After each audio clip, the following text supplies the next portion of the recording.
लोहे से बने इस कैंची जैसे उपकरण को ध्यान से देख लीजिए। ये उपकरण भारत को ईसाई मजहब की देन है। नाम है ब्रेस्ट रीपर, यानी तन को काटने वाली कैंची।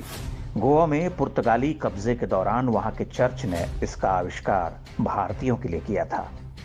चर्च जिन स्त्रियों को सजा देना चाहता था, उनके स्तन ऐसे ही ब्रेस्ट रीपर से काट लिए जाते थे। बड़ी संख्या में हिंदू स्त्रियां इस हथियार का शिकार बनी।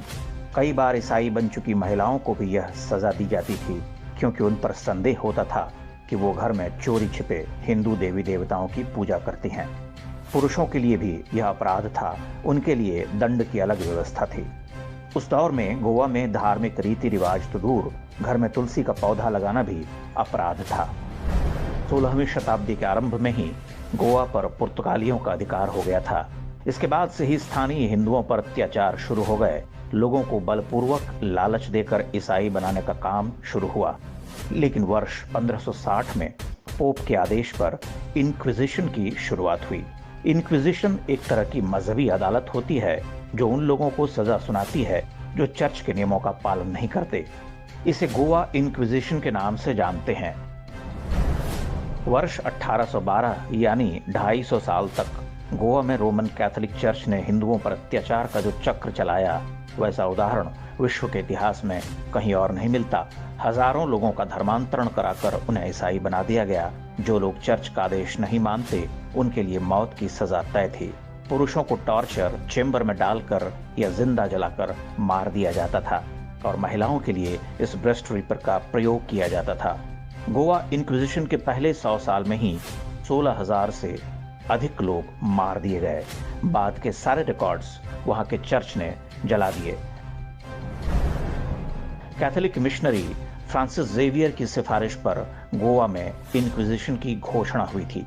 ऐसे ही शानदार कामों के लिए फ्रांसिस जेवियर को मरने के बाद संत की उपाधि दी गई। आज भारत में सेंट जेवियर्स के नाम से कई कॉलेज और दूसरी शैक्षणिक संस्थाएं चलती हैं। गोवा के एक चर्च में आज भी फ्रांसिस जेवियर का शव संरक्षित करके रखा हुआ है।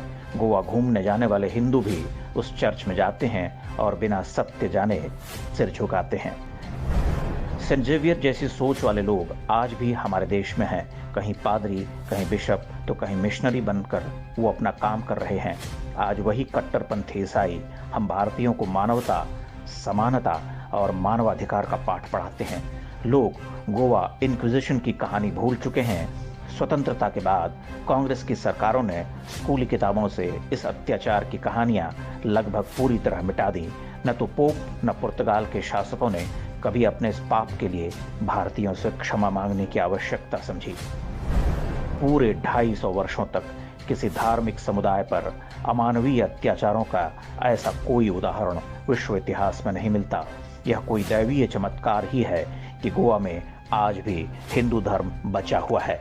यह गोवा के हिंदुओं का साहस है जो उन्होंने इतने अत्याचार सहकर भी अपने धर्म और संस्कृति को सुरक्षित रखा। इसी का परिणाम है कि आज गोवा के कई कैथोलिक ईसाई परिवार भी जानते हैं कि उनके पूर्वज हिंदू थे। वो आज भी हिंदू संस्कृति से अलग नहीं हुए हैं।